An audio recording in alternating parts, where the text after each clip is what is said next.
présenter on va dire quatre ateliers en numérique, en sachant que là sur la journée on a une trentaine d'ateliers qui sont proposés.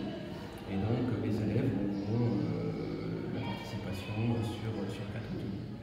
Donc ça va permettre aux enseignants, aux élèves d'avoir un échange d'expérience par rapport à ce qu'ils vivent aussi dans leurs établissements, puisqu'on va retrouver des enseignants qui vont faire des ateliers qu'ils utilisent avec leurs élèves. Et donc ils vont le partager avec les enseignants accompagnateurs qui sont dans les groupes. Donc voilà, donc ça va permettre d'avoir une grosse journée sur le numérique dans l'établissement. Voilà, donc on a 70 profs qui vont être présents et 200 élèves donc sur cette journée qui va se dérouler jusqu'à 16h30.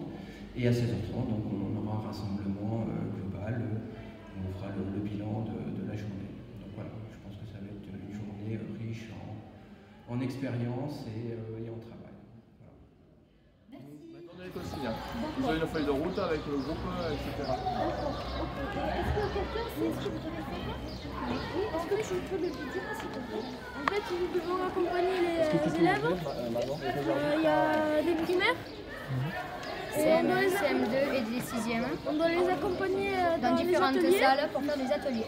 Alors, quelle est la première feuille que tu as? Moi, la première feuille que j'ai, c'est la feuille de route. D'accord. Ça veut dire quoi la feuille de route? Ça veut dire par exemple de 10h15 à 11h15, je sais qu'il faut que j'aille en salle 102 pour l'atelier numéro 9. Si je ne sais pas où est la salle 109, on a le plan du collège. Voilà. Ben merci. C'est quoi votre prénom? Jean-Genzo. Et Nicolas, et vous êtes en 6e? Oui, bon, c'est ça. Merci pour merci beaucoup. Merci.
autour de Diapo Canva.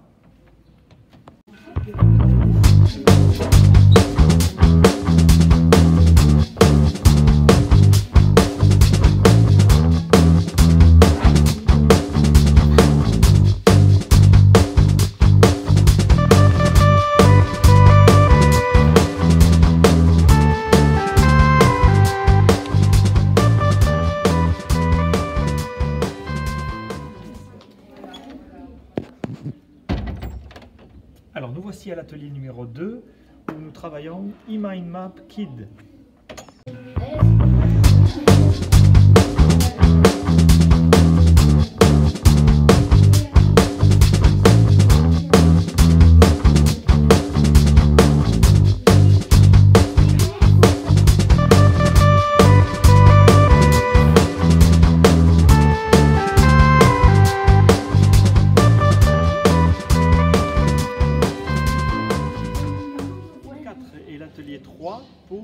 les capsules.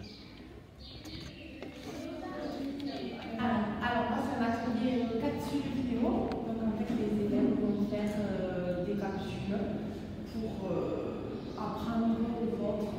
En fait une capsule vidéo c'est une vidéo éducative qui dure 1 minute à peu près pour s'entraîner à faire ça sur Internet. Merci. À plus tard.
Alors nous voici à l'atelier 5, l'un des 2 ateliers Scratch Junior.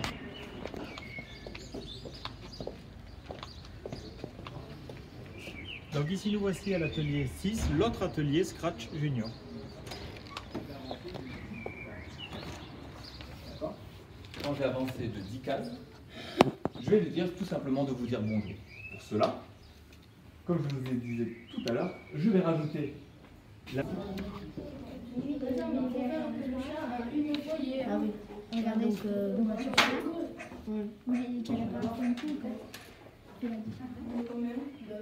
Donc nous allons travailler sur un site qui s'appelle Graffiti Creator.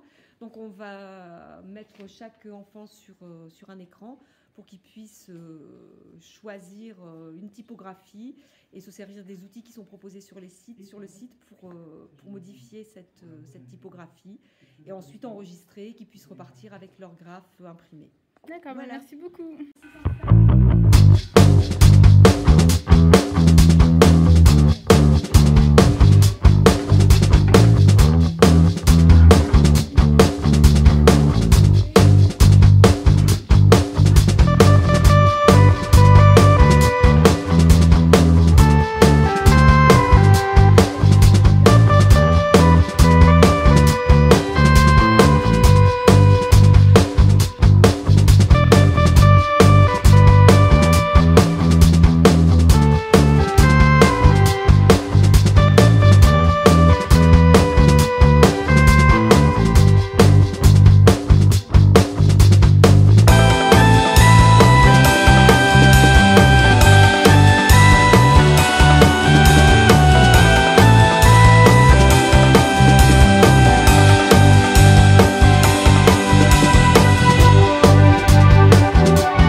avec les jeunes de CM2 et de 6e, on s'est attaché plutôt à ce qu'on peut faire concrètement avec le numérique. C'est-à-dire que le numérique, on a souvent l'écran visuel, mais cet écran, même si c'est un écran tactile, il faut des éléments électroniques qui vont permettre de le faire fonctionner.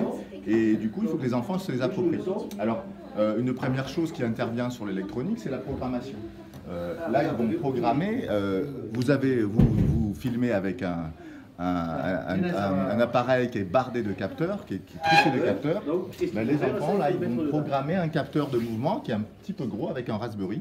Et ils vont utiliser de la programmation. Ben, vous avez à la fois des capteurs dans vos appareils, dans lesquels vous le filmez, mais vous avez aussi énormément de capteurs qui vont permettre justement d'interagir. On a aussi sur cette partie, venez suivez-moi, ici, merci Joël. On a sur cette partie, vous avez cet écran tactile que vous utilisez de manière avec beaucoup de maîtrise. Vous avez sur un écran tactile, regardez, vous avez un système qui va vous permettre de le manipuler. Alors ces manipulations, elle est basée sur le capteur capacitif. Ce capteur capacitif, c'est ce qui fait quand vous mettez le doigt, il y a une action qui s'opère, c'est-à-dire qu'il est détecté sur votre écran, votre doigt. Ouais, vous êtes d'accord. Là, vous allez confirmer de la...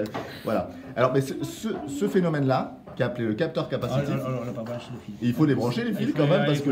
Mais non, regardez, juste ici, regardez, j'ai une main en l'air, je vais toucher, alors je vais faire autre chose, celle-là ça marche avec une pile. Vous voyez que je touche, donc avec un doigt, je touche, juste, j'ai un petit contact. Alors donc ce qu'on fait avec les enfants, c'est qu'on leur fait dessiner un petit piano. Voilà. Alors je l'éteins parce que c'est ici pénible. J'arrête. On va passer à la suite. Donc, dernière partie, la programmation, c'est aussi pour les véhicules. Aujourd'hui, les véhicules sont aussi capables de se déplacer tout seuls, donc il y a des programmes. Ces programmes, on va les utiliser sur un petit robot qui s'appelle M-Bot. C'est une plateforme électronique libre. Voilà, tout ce que vous venez voir, là, ce sont avec de l'électronique libre aussi, c'est important. C'est très peu coûteux et tout est accessible. On utilise, ils vont programmer les mouvements de ce robot directement. Voilà, grâce à un même type de programme qu'ils ont là. Voilà, comme ceci. Je vais juste aider les enfants. Et donc là ils vont programmer le comportement du robot. Alors, il y a des capteurs de lumière, des capteurs de télécommande pour faire donc avoir une sortie dans le monde physique, au monde réel. C'est-à-dire quand on appuie sur sa télécommande ou quand on va allumer la lumière, il va se passer des choses. On peut faire donc, de la musique, du bruit et ce sera un déplacement. Là, je peux remontrer ici. Donc les capteurs capacitifs. Les capteurs capacitifs, donc ces capteurs qui sont très très sensibles. Et donc, juste en crayonnant, on peut faire des touches.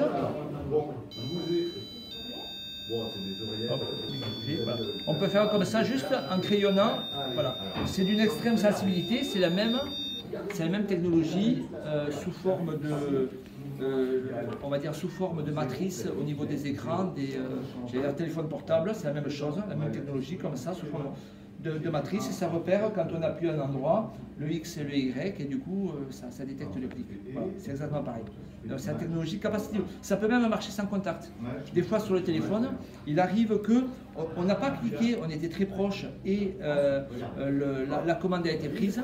Ça fonctionne exactement de cette manière-là. On peut le faire aussi avec, on peut le faire de manière où juste quand on approche suffisamment la main, ça détecte. Voilà. Il y a des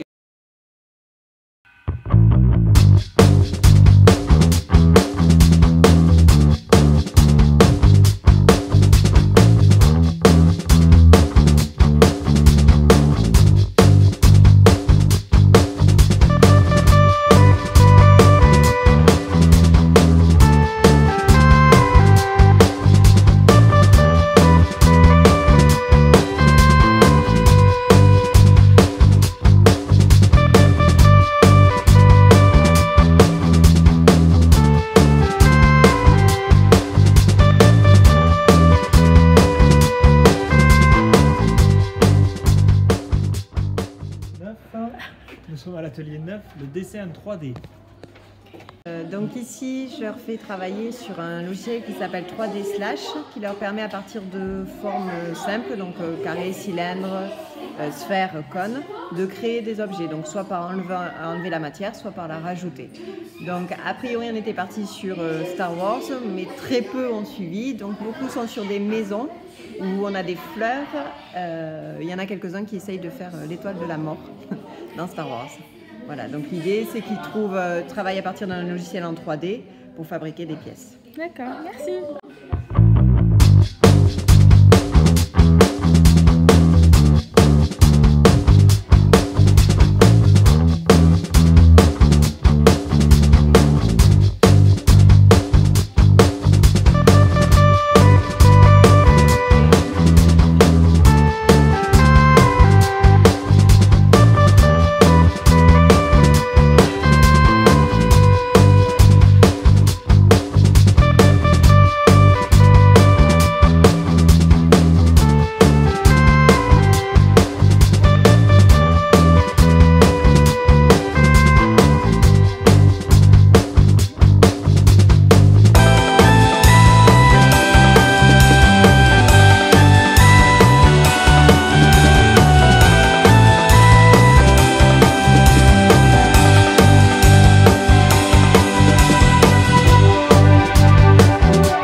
Alors nous voici au CDI pour l'atelier numéro 10 qui s'appelle Padlet écriture.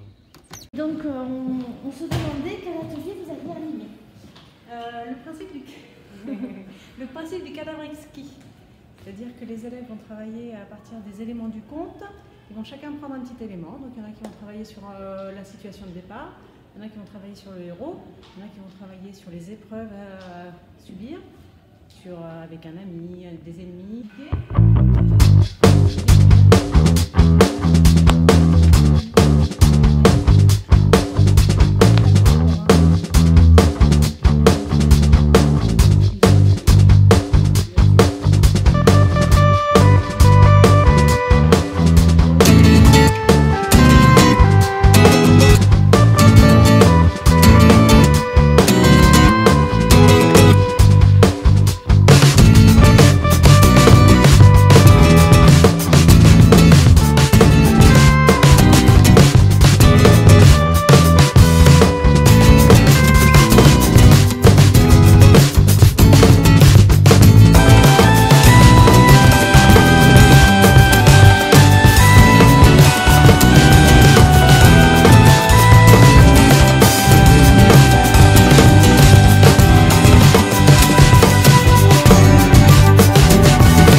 Alors nous voici à l'atelier 11 où on utilise le VPI pour les langues anglaises.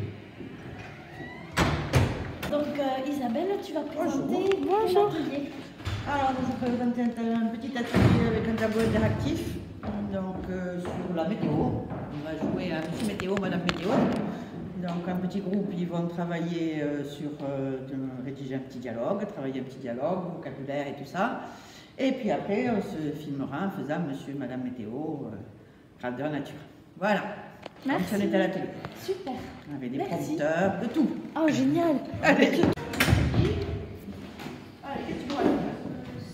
It is going to be sunny. So in the south of England, it is going to be sunny. Allez, go, ma fête. Et pour l'instant, c'est moi qui le fais. Pour l'atelier numéro 12, nous travaillons autour de Biodigital Human.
Alors, nous sommes à l'atelier 14 et celui-ci, c'est l'hologramme.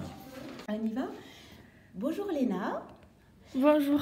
Alors voilà, aujourd'hui, j'ai en charge l'atelier hologramme qui consiste en fait à fabriquer un petit, pas un cône, une petite pyramide en plexi que nous allons disposer sur une tablette dans ce sens et qui va nous permettre d'observer un hologramme puisque nous allons faire appel à des sites d'hologrammes tout simplement sur YouTube qui vont nous permettre d'observer plein de petites images qui, en se réverbérant, comme sur le schéma, je ne sais pas si je m'explique clairement, sur le plexi, et donc animer la petite image qui sera projetée par la tablette. Voilà, donc au niveau du déroulement de l'atelier, nous allons commencer par réaliser la dite pyramide avec le petit gabarit que voici.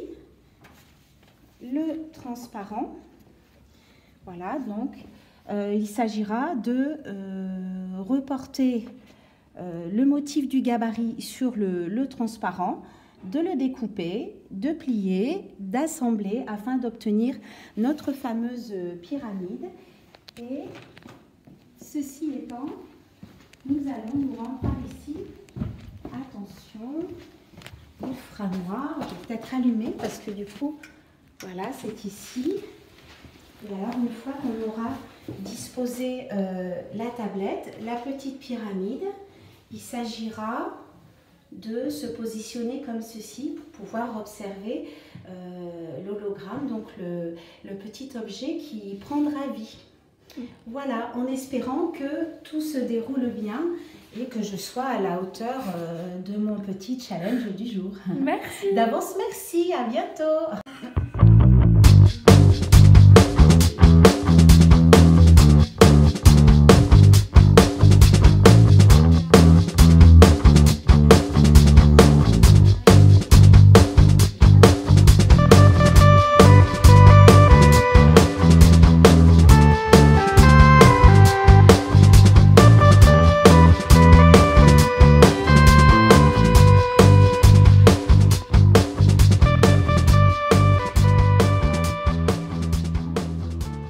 te plaît? Oui. Alors, Et après, du coup, vous allez faire quoi là? là, on va le poser sur la tablette et ça va refléter l'image dans le prisme. D'accord. Et toi, ça t'a plu? Oui. Sur, Qu'est-ce qu'on a aimé? Ouais. On a aimé plus. Enfin, moi, perso, j'ai plus aimé changer les sons et tout. C'était bien parce qu'on peut les mélanger et tout. C'était bien. Moi, j'ai aimé. C'est intéressant et à peu près la même chose. J'aime bien quand on est en groupe que tout seul. C'est pour savoir, qu'est-ce que vous en avez pensé de votre journée? Est-ce que vous avez... Pour l'instant, oui, c'était bien. C'était bien? Qu'est-ce que vous avez préféré de ce que vous avez fait? Les capsules vidéo parce que là, ça m'aide beaucoup à interagir. Bonjour. Bonjour. Et toi, qu'est-ce que tu as préféré dans la journée? Enfin, pour l'instant, la matinée que tu as fait? Le piano? On a créé un piano avec du papier. Stylé. Eh ben... Je veux dire ce qui vous a plu le plus ce matin, ce que vous avez le plus préféré, d'accord? Alors, dans quel atelier tu étais? En fait, on a fait plusieurs ateliers. Alors, dis-moi l'atelier que tu as préféré le plus. Alors, l'atelier qu'on a préféré le plus, on avait un ordinateur, on était sur un compte. Et l'atelier 7, d'accord. Et on marquait un mot et on pouvait colorier les lettres de différentes... Enfin, elles n'étaient pas pareilles. On avait 9 choix, mais il y en a un qui buguait, donc 8. D'accord. Et on coloriait les lettres, on marquait ce qu'on voulait en fait. Est-ce que ça vous a plu? Oui. Ça vous a plu? Vous allez le refaire ça chez vous si vous pouvez? Oui. Ah super. Alors à vous. Alors qui c'est qui veut prendre la parole? Oui? Alors dis-moi. Pareil, j'ai préféré les graffitis. Les graffitis? Ah d'accord, ça s'appelait les graffitis. Créateur graffiti, d'accord. Et toi? Moi, c'est pareil. Ah pareil. Donc vous avez fait le même atelier? Oui, moi aussi. Toi aussi? Donc cet atelier, il a eu un coup de cœur. Après, on avait un autre atelier. Oui. C'était... en fait, on était avec un autre groupe. Oui. Et on faisait... Il y avait différents groupes. Oui. Il y en a qui faisaient l'objet... On crée une histoire. Il y en a qui faisaient l'objectif, la récompense, un héros, une héroïne. Oui. Plein de choses. Il y avait aussi le début. Et voilà. Ça t'a plu ça? Après on a fait que 2 ateliers, c'est les 2 que j'ai cités. D'accord. D'accord. Et est-ce que vous aimeriez qu'à l'école ça soit un peu comme ça? Oui. Ah, ça serait cool, hein? Ouais. D'accord. Bon, écoutez, très bonne découverte pour l'après-midi et merci de m'avoir. Alors, je pense qu'on peut tous s'applaudir parce qu'on a vraiment tous travaillé. On peut applaudir.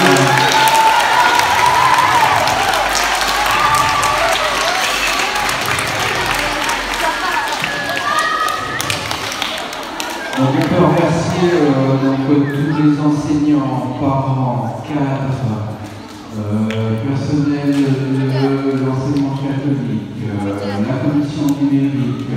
Voilà, donc il y a eu un gros travail de fait, donc ça fait